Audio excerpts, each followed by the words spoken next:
this is Erin with Keeper of the Homestead with my daughter Molly and Kayla Lewis from Florida.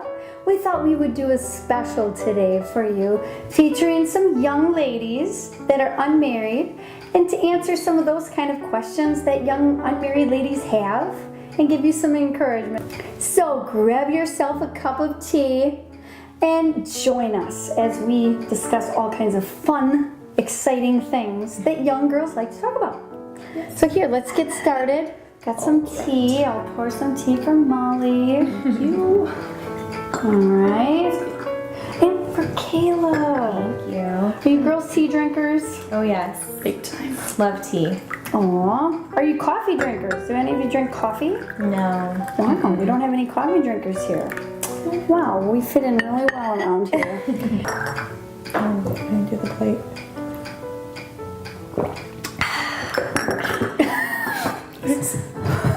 Singleness. What is singleness, Kayla? It's it's a gift and it's a time before you're married. And so Molly and I are single.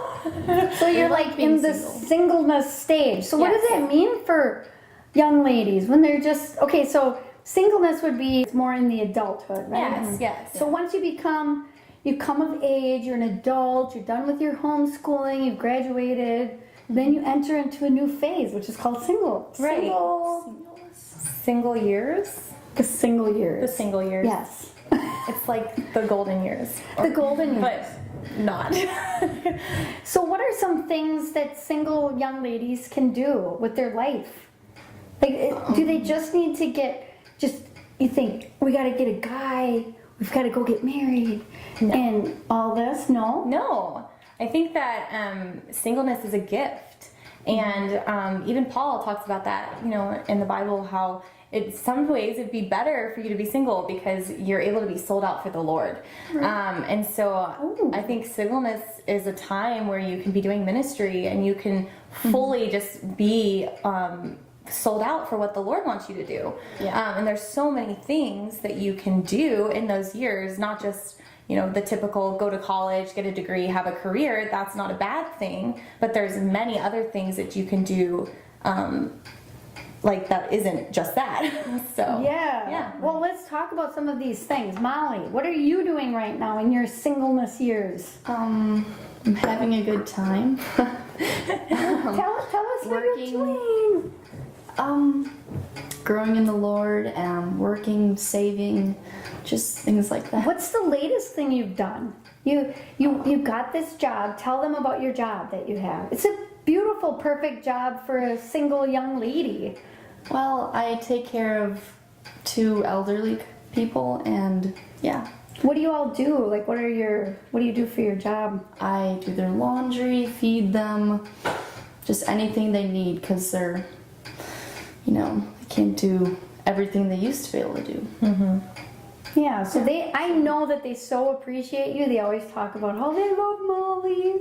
So it's kind of a ministry too, isn't it? Mm-hmm. Because you're filling a need and you're helping people and they're paying you, so it's kind of like a threefold purpose. Yeah.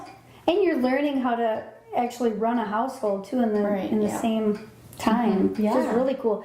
Do some young ladies, they'll get like nanny jobs and things like that. Have you ever done that? That's what I'm doing right now. Really? So yes, I'm a nanny, and I also do housekeeping. And so those are 2 things. I've honestly done those even in high school, but then nannying was something I added on once I graduated from high school, and it's been a lot of fun, and I feel like for now it's just good training for one day being able to hopefully be a wife and a mom. And so it's wonderful. Aw, that's so sweet. So do either one of you feel anxious, like, I'm getting older and I need to find a man? And what do you say to all these young ladies out there that think, I have no purpose to my life because I haven't found Prince Charming, and I just don't even get around to meet people. Like, how do you even meet guys? Yeah, I think that, of course, there's an anxiousness in some ways, because that is a desire that the Lord has put on my heart to be married and to be a mom and a wife. But I would say that, in God's timing, it's the perfect timing. And so God's going to bring a man into my life and into our lives when it's right.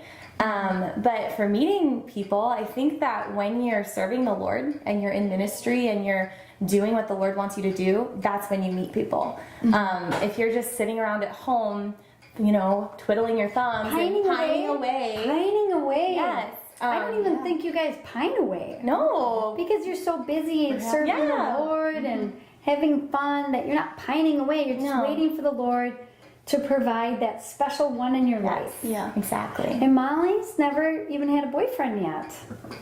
So that's like pretty awesome. And my daughter Megan she does have a boyfriend, and they're very serious about getting married. They might get young, like married after they're 18, and that's okay too. That's totally okay. They love each other, and they're hoping for, getting on with their future together. For sure. So, I mean, there's different stages for different people, and it doesn't all have to be locked into a box, right? No. Everyone's called to different things and at a different time. So even if you're 26 or 27 or 28, whatever, upper 20s, and you're still not married, that doesn't mean you're never going to get married. You're not an old maid. God has a plan and a purpose. It's true. Yes, so true. So, yes. So that's really good. So what else? So during these years, you can go on some people even become missionaries, don't they? Yes, like of course. They go and serve God in other countries, which is exciting. Amazing. Yeah. And you can definitely, when you're older, you can definitely give a little bit more of a hand around the household with your family. And I think being home, especially if you have younger siblings, it is a ministry in itself. I've always viewed my family also as a ministry, because you're helping your mother or whoever, and you're ministering to your younger siblings who hopefully know the Lord or are going to come to know the Lord, and you can be an influence in that as well. So that is so good. How do you feel about that? I agree. Yeah? The home can be a ministry as well. You don't have to go to another country to, There's needs right there, right in front of you. In the community and in your home. And if you have a good relationship with your parents where you feel safe, that's kind of another level of, feeling comfortable to talk with your parents. For sure. Yeah, I think that I'm so blessed to have a mother and a father who I can go to and talk to about anything.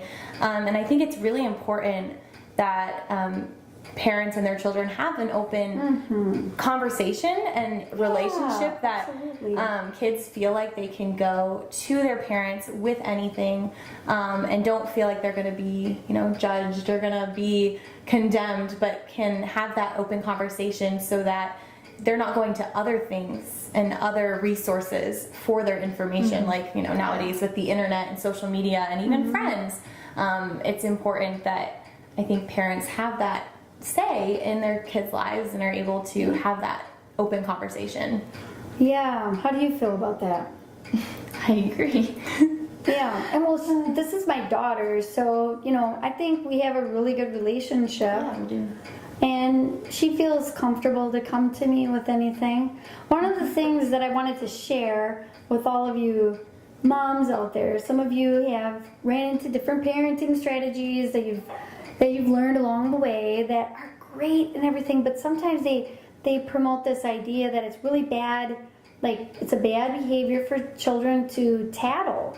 And although tattling can be a very negative stigma to it, it's annoying to have children tattling all the time, but you don't want, you have to have balance there, because if they're not allowed to come to you with the little things, they're not going to come to you with the big things later, and they're not going to trust you. They're going to think that they're going to be punished, or they're going to be in trouble if they tattle. So be careful on that, 'cause sometimes it's easy when you have little ones to be like, you're just a little tattletale, like don't come to me. But I think it's really important, because I was a victim of abuse as a child, and I felt like I needed to really feel safe to go to my parents and tell them the things that were happening to me that I was confused about and things that were inappropriate, and to be able to have that safe ground to go to your parent and not feel like you're going to be in trouble is really important. Yes, definitely, for sure. Yeah, so then they can always feel, no matter what, mom's always going to be listening, and then you can build a really healthy, like, conversational relationship with your children of trust, which I think is really, really important. Yeah. And you need to listen to them. So don't disregard your children. Like, I'm sure your mother and your mother, when you have a concern, you need to know that your parents are willing to, like, drop whatever they're doing and then listen to you, right? Yeah. Like, if your parents, if you're coming to them with something and they're like, well, I'm too busy, that's going to make you feel very just not important, and like they don't actually care what I have to say, but I'm very blessed that that is not the case. So yes. That's so good. Yes. And there's another thing with young ladies, feminism.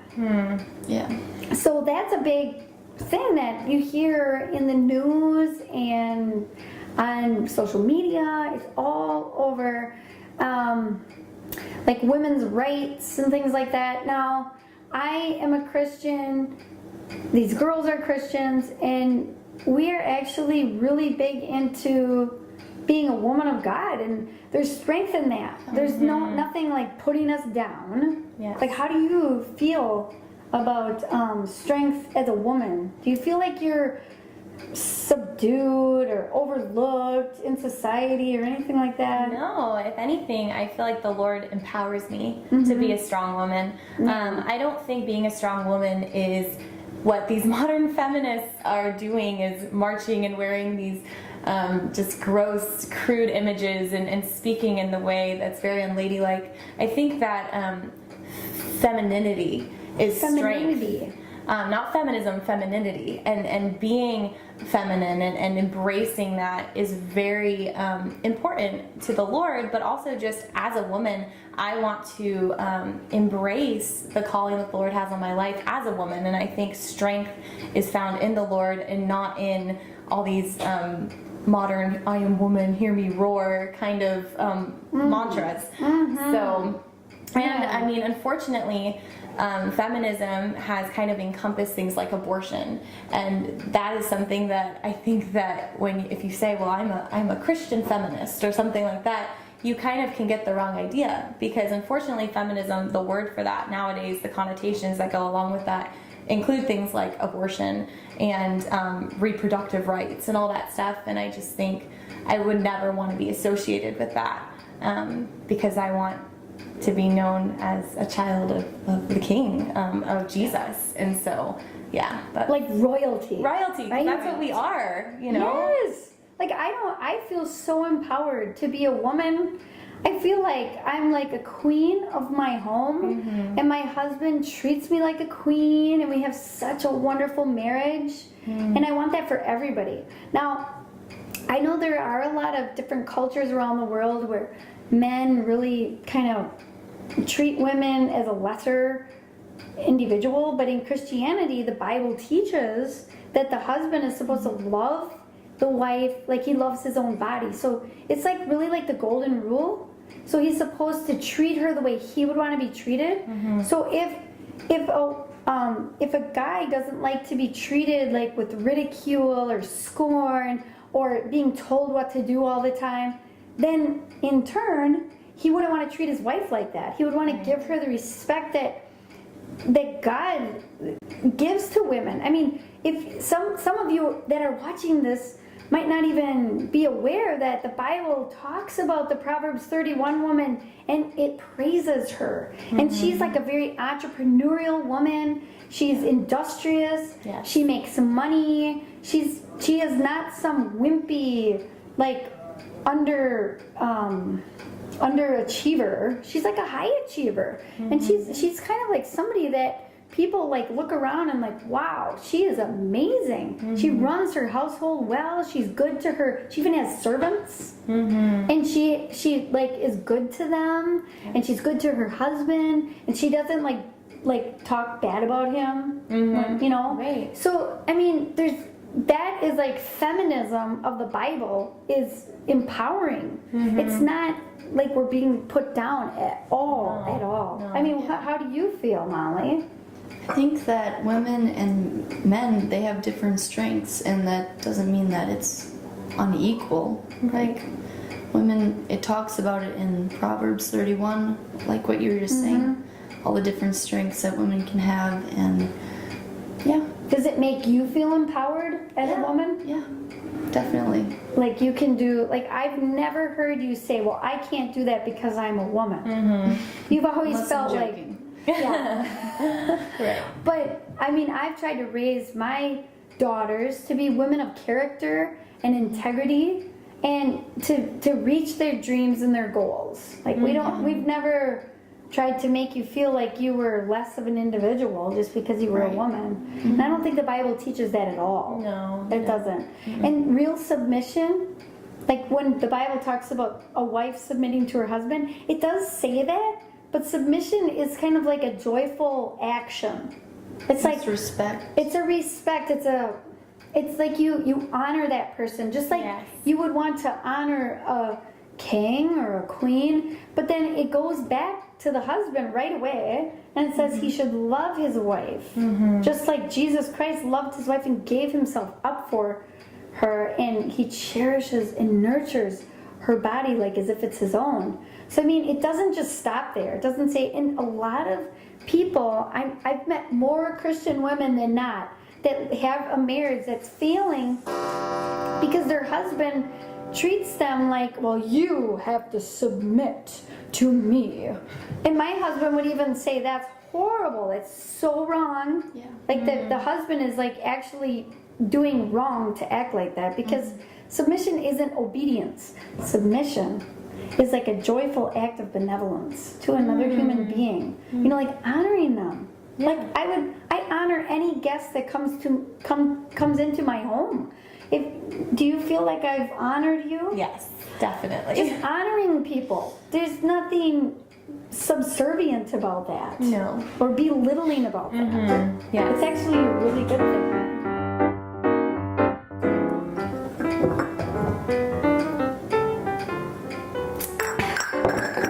What about boyfriends? When relationships? Oh. So, have you ever had a boyfriend? No, I have not. Okay. But you might have some wisdom in that area since you've had, well, I've had some guys in my life, but no official boyfriends. But yes, I think that for me, you know, when I was younger, I tended to be a little like, oh, boys, they're so fun, you know. And in high school, I think it's really easy to get caught up in that. But looking back, it just, for me, I kind of look at it like it wasn't really worth it to pursue a relationship at that moment for me, just because I had never thought like, oh, I want to get married at 18, you know, and when you can't really look towards marriage, I don't really think there's a point necessarily in getting into a relationship. I think relationships should really move towards marriage. I'm not saying that just because you get in a relationship you're going to necessarily marry the person. That doesn't always happen, and that doesn't always work out, and that's okay. But I think when we're desiring to honor God and also honor our future spouse, then we aren't going to just date around and kind of get into relationship after relationship. I think it'll be something that you really desire to look at a man, or for a man, a young woman, in the context of, I'm getting to know this person with the mindset that, oh, are they someone that I could marry, or someone, do they have character qualities that would be good in a marriage? And obviously nobody's perfect, and so I mean, you're not going to find a perfect guy. This idea that Prince Charming is going to sweep you off your feet, I think that of course it should be sweet and romantic, but no one's going to be perfect. So you know, you can't expect Jesus, because there was only one Jesus. right. You know, And I can tell you the truth that through my own experience, I've had a lot of boyfriends, like before I got married, and I actually live with some regrets on that, because I did things I shouldn't have done. I didn't really know like what my calling was as a wife and mother, and if I could turn back the clock, I would.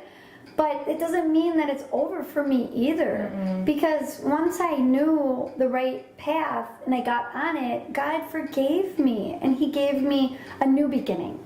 And then I was able to heal in the areas where I made mistakes and things, and I've gotten such victory in my life. So if you have made bad choices, that doesn't mean it's over for you. It just means that you might have a new beginning with the Lord, and you can make things right, and you can live like a life of purity. I mean, I feel like my marriage is so pure and so wonderful, and God has really blessed my desire to live for Him and to honor Him with every area and aspect of my life. Yes. So, you know, even though our marriage started off really sketchy, and it was hard, and we didn't really connect on a lot of levels because our personalities were so different, just because both of us were willing to work on it. And I never tell people, it's a 50-50 thing. I say 100% for the woman to give to the husband and 100% for the man to give to the woman. And if you're both willing and you enter into a relationship, even as young as you girls are, just knowing that God makes beauty from ashes, that it doesn't have to be all perfect, and it's not. Sometimes, you're learning to adjust to a new human being. So you think, oh, this is amazing and it's awesome, and you guys get along so good, and you decide you're going to get married and you get engaged, and then you go to the next level. You still never lived with this person, and you don't know all the different idiosyncrasies of this person, and sometimes they do have bad habits, and all of a sudden you're like, oh my goodness, he's leaving hair all over the sink, he's shaving his face or something, and then you never had to deal with that before. Right. And then you're just like, and then when he brushes his teeth, he flicks the toothbrush all over the place, and you got splatters of toothpaste all over the mirror, and then you're thinking, what did I get myself into? You're thinking, what is the deal with this?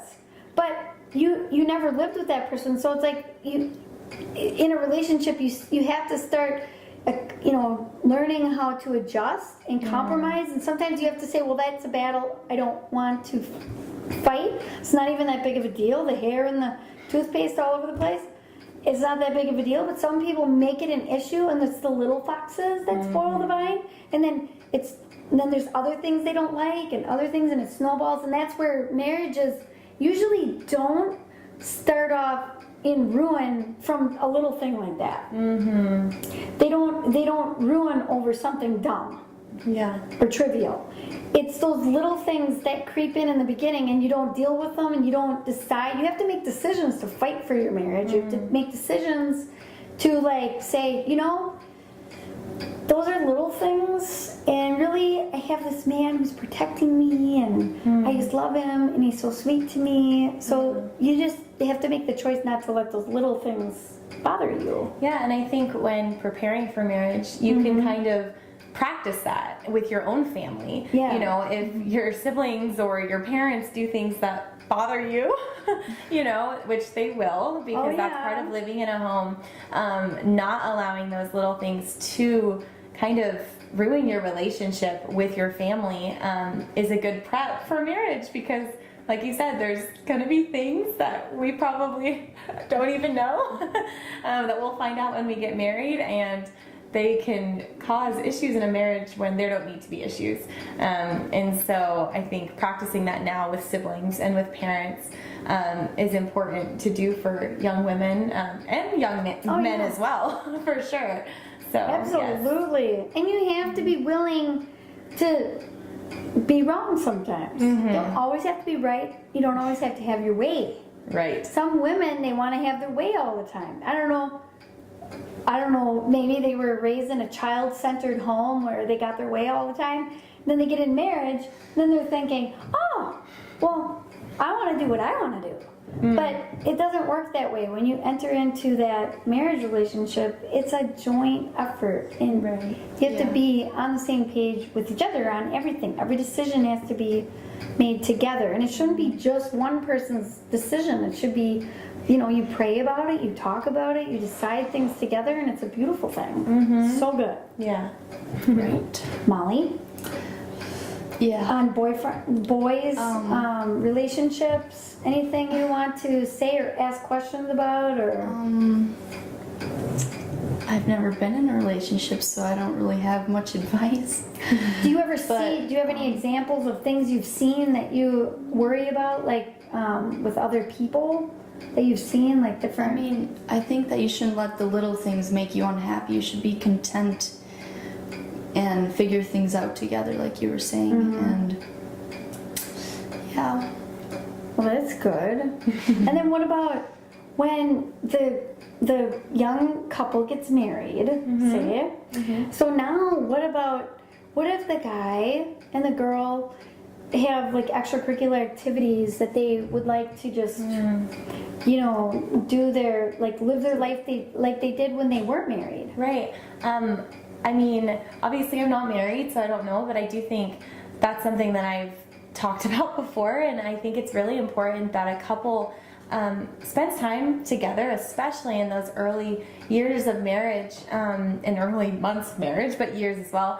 And I think that part of marriage is sacrifice, and it's what you said, giving 100%. Yeah. And I think when, you know, okay, a woman is home, for example, with, you know, a young child, and the husband, you know, after work goes and just does his own thing instead of coming home to his wife, who may have prepared a meal or, you know, is excited to have her husband home. I think that it's a very selfish mindset. Or a young woman who just wants to go hang out with her friends all day and doesn't do any of the housework and doesn't have any other things that are contributing to the family or to the marriage. It's very selfish, and I feel like It's never gonna work. it won't, right? No. Because you're not giving 100% to the other person, and I think that something that we as young women have to prepare for is sacrifice, and that's sometimes hard to prepare because we've never been married and we've never really had to give up something like that. But even now, just making sure that our priorities are things that really honor the Lord, and part of honoring the Lord in marriage, I think, is spending time as a husband and a wife, and not letting others kind of take you away from that. Or there's all sorts of things that can distract you from, you know, your calling as a wife or in a relationship. I've had things that pulled me away, like those Amish years, you know. She's been editing helping edit my book, and I'm coming out with this soon, but you know, you could read in there that I really struggled. Yes. My husband just told me lately, well, you know, you kind of loved the Amish lifestyle more than you loved me. And it was really true. And I did. I really wanted it that bad. And some women want, let's say some women want to have 20 children, and they just put their foot down and manipulate. And some women get into this dieting thing, or like they're really into their health, and then they like put that on their husband. It's like they want to have their way. They want everything their way, and it makes husbands feel less of a man because they've got some woman like being like their mother instead of their wife. And that is wrong. Yeah. Yeah. So whatever it is that comes in between you and God, or you and your husband, or you know, you and whatever God has for your life, is not good. It can, you know, lead you into a path of selfishness. Right. And who wants to be selfish? Or who likes being around selfish people? I don't. No. So you always have to work on that, because it's easy to get into a selfish mode, no matter where you are in life. Right. Yeah. Definitely. Especially if you're single for a while, because you can get in set in your own ways. Yes. And you can get like, this is my life, my car, my thing, my stuff, and then you forget that you might have to transition into our car, our life, our home. Yeah. Our time. Now it's not your time anymore. It's our time. Yes. Yeah. So, but I do think there is something to that, like with this singleness thing, that can be, I think you can get to a level of independence where you can get too used to being, do you think you can get too used to kind of calling all the shots? I think so. Yes, I do think if you have, godly parents who help kind of direct you. I do think that can help, but I think it's definitely easy to get into that mindset. Especially, I don't know why it feels like for young women. I don't know if it's just that feministic mindset that kind of sets in, but that independent spirit of like, I can do it all by myself, and I don't need a man. I don't need a man, and it's like, no, like obviously the Lord is enough, and so you don't need a man. But I do think that independent spirit can kind of sometimes spoil maybe like a relationship or marriages, Definitely. So, yes. And men like to feel Needed, like a man, like there's times where I can do things by myself, but then again, I know that asking my husband to help me makes him feel like he's my knight in shining armor. It just makes him feel special. Aww. It's not like a bad thing to ask for help. But it took me years to get to that place where I could humble myself to ask for help, because it was kind of a pride issue for me. And like, I can prove you wrong, and I can do just as many things as you can, So once I got my ego in check and just was like, it's really not that important to be the best at everything or to try to, outdo everybody else. It was more important to just be and be a blessing to other people. And sometimes being a blessing to another person is asking for help, because then they get a chance to minister to you. There's nothing wrong with asking for help, because it gives other people the opportunity to be used of God too, and be His hands and His mouthpiece and His feet, whatever, because we're all here in this together. We live in a world that, isn't always the greatest place, but as a community of different believers, we can actually band together and be Jesus for one another. Yes. And for the people that don't know Him too. And it's not about being right, and it's not about telling everybody the way that they have to believe. It's about love. It really is about love. And true love like lays down their life and treats people the way they would want to be treated. Yes. And we need more of that in our society. It's not even about religion. It's not about what church you go to or what you believe or all these insignificant guidelines. It's more about treating people kindly, and especially you young ladies, you're learning that just from growing into your family and growing up, and you're learning how to be kind to your siblings, and you're getting more mature in different areas. Right. And you're not like fighting over stuff as much, and you're not trying to be the center of attention all the time or whatever. So, Yes. so you feel that way too? Yeah, I do. And I think that love does, it's an action. It's not just words. Yeah. It's so beautiful. They should write a book called Love Does. No way. Yeah, I read that book. And you liked it. I recommend it. And you read my book when she was preparing. Yes. So tell about that. That's kind of, it's interesting. I love this. Yes, so when I was in high school, I wasn't homeschooled my entire life, but then my last 3 years of high school, I was homeschooled. And I kind of took some time and made a list of books that were really for like homemaking and preparing to be a wife and a mom. And I also took a financial course. I did Dave Ramsey's college course or high school course. Yes, high school course. Just to kind of get a foundation for finances. And so really I took maybe not a whole year, but at least a semester, and focused on kind of just learning skills and learning about being a wife and being a mom. And it was really beneficial. I read Miss Erin's book, Living Virtuously. It's right here. So I read this. She read it. I did, and it's funny, I actually read it before my mom read it. It seems like it would be a wives' guide. A wife's complete guide. So I was not a wife, and still am not. What did you think about it, though? I thought it was amazing. I loved how it was set up. It was very practical, and for me, I just thought it was something that really helped just to prepare my mindset of what the value in being a wife and being a mom, that there is such value in that God holds that in such a high esteem.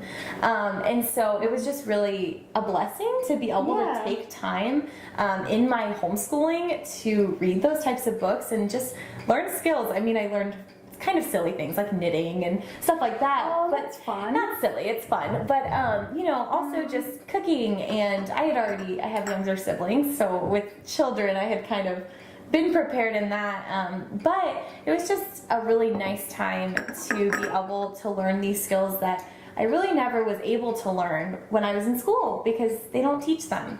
And so I think as young women, as young men even too, it's important to prepare for things like life, finances and stuff like that. I'm not saying that college track is bad. I think that that's for some people. But unfortunately, we do know a lot of college students who go into college and have no idea how to handle money or how to, do anything, and then fix a car, or young girls who get married, they don't know how to change a diaper. They don't know how to do just little things like those. Right. And so it was a really great opportunity to do that before I graduated and got busy with life. So yes. What have you done to prepare? I think your whole life was with you. Yeah, right. Yeah, and I told you guys my crazy idea, didn't I? Oh, yeah. About having a finishing school. Yes. What did you think of that idea? I think that it's an old-fashioned idea that is honestly needed in today's society. To learn how to make bread and cook and clean and keep a home is something that is not taught. You will not, even in like a home economics class in school, you're not taught actually how to manage a home, and you obviously do an amazing job of that, and have a lot of skills that you've learned over the years that I think would be amazing wisdom to pass on. So if it were up to me, I would definitely come to your finishing school, Miss Erin. But I thought about that. I thought, man, I have all these things I could teach somebody. I thought I could have a finishing school where I could teach people etiquette. I could teach them how to cook, how to clean, deeply clean, how to do various homesteading type things like canning and making noodles and breads, and then teaching them how to sew and how to mend clothing. And I thought, wow, I could do this, and then people could come and stay with me, and at the end of the session they could get a certificate that they passed the finishing school, but they have to put on a fancy meal, and set the table properly, and then entertain a couple of guests. And it would just be, I thought it would be really fun. It's an idea, so if you do watch this and you like that idea, make sure you comment and let me know, because if I get enough interest that people would want to be doing this, I may be able to set aside a week of my time. Of course, it would be you'd have to pay to do it, because my time is valuable too, but it would be a way for me to take somebody in, take them under my wing, teach them everything that I know, and then they will be prepared for the rest of their lives to be able to manage a home, be a wife and mother, entertain people, like put on events and things like that, and how to fix things. Yeah, so it might be fun. So why is it called finishing school? I don't know, because it's an old-fashioned term. Girls used to get sent. They used to pay to send their daughters to finishing boarding school. schools, right? Yeah. That they would stay overnight and do it. Yeah, but and they would learn how to drink tea the proper way. Oh, wow. And they would learn manners and how to have their posture. And they would learn how to set the table. And they didn't get to learn cooking and cleaning, but they learned how to be ladylike. Oh, so you would teach it all? All. Ladylike, cooking, cleaning, doing it all. Serving. Everything. Love it. Well, I am so glad you guys stuck with us this long. This was fun though. Yes. And I hope we can do this another time. But you're going home, but maybe when you come next time. Yes. We can always do it, Molly. Yeah. And Megan. But I hope you all have a wonderful rest of your week. And all you young ladies out there is so much fun in being single. Yes, it and is. preparing for the rest of your amazing life. For sure. Well, God bless and have a beautiful day. Bye-bye.